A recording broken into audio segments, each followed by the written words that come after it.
hukum dasar muamalah dalam Islam beda dengan hukum dasar ibadah.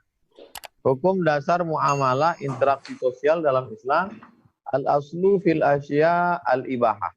Hukum dasar, hukum asalnya ibahah, boleh, mubah. Segala aktivitas kita ini hukum asalnya mubah, boleh. Kapan dia menjadi haram? Ketika ada unsur yang menyebabkan dia jatuh kepada haram. Misalnya ada unsur tipunya. Dibuat satu konten menolong orang, dikumpulkan uang orang banyak, tidak ada transparansi, kita tidak tahu uang itu pergi kemana. Dan di Indonesia ada undang-undang yang bisa mengelola uang masyarakat, itu adalah lembaga yang diizinkan oleh pemerintah. Maka kalau ada seseorang mengelola uang masyarakat sendiri, maka dia bisa dijatuhi hukuman. Oleh sebab itu, kalau tidak ada dasar secara hukum negara, tidak pula ada dasar agama melanggar hukum syariat Islam, maka dia jatuh kepada haram. Adapun orang yang mengumpulkan uang masyarakat, belas kasihan masyarakat, lalu kemudian dia serahkan, dia hanya sekedar pengumpul, menjadi jembatan.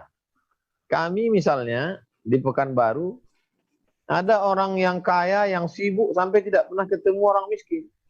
Tapi ada pula orang miskin susah melarat, saking susahnya tidak bisa ketemu dengan orang kaya. Maka mesti ada jembatan. Untuk menjembatani ini kami buatlah sebuah lembaga namanya Tabung Wakaf Umat. Tabung Wakaf Umat menampung sedekah wakaf umat, lalu kami serahkan. Ada transparansi. Tidak dikelola orang per orang. Berisi 35 orang. Terdiri daripada ustadz dan jamaah dari berbagai macam latar belakang.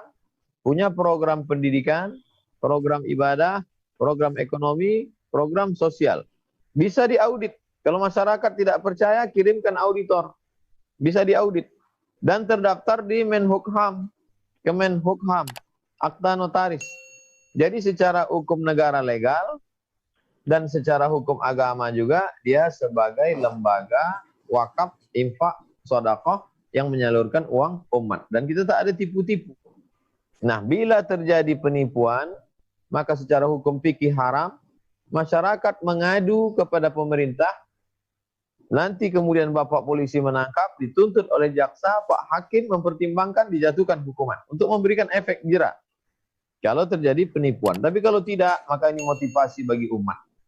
Apalagi YouTuber yang isinya sampah, yang tidak ada pesan akhlak, tapi banyak follower, banyak penonton. Kita tidak tahu apa yang dicari sebenarnya.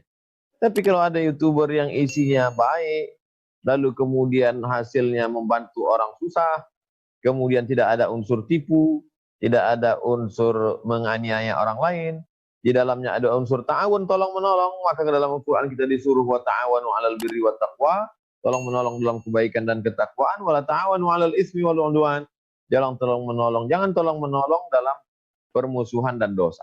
Demikian, wallahu a'lam.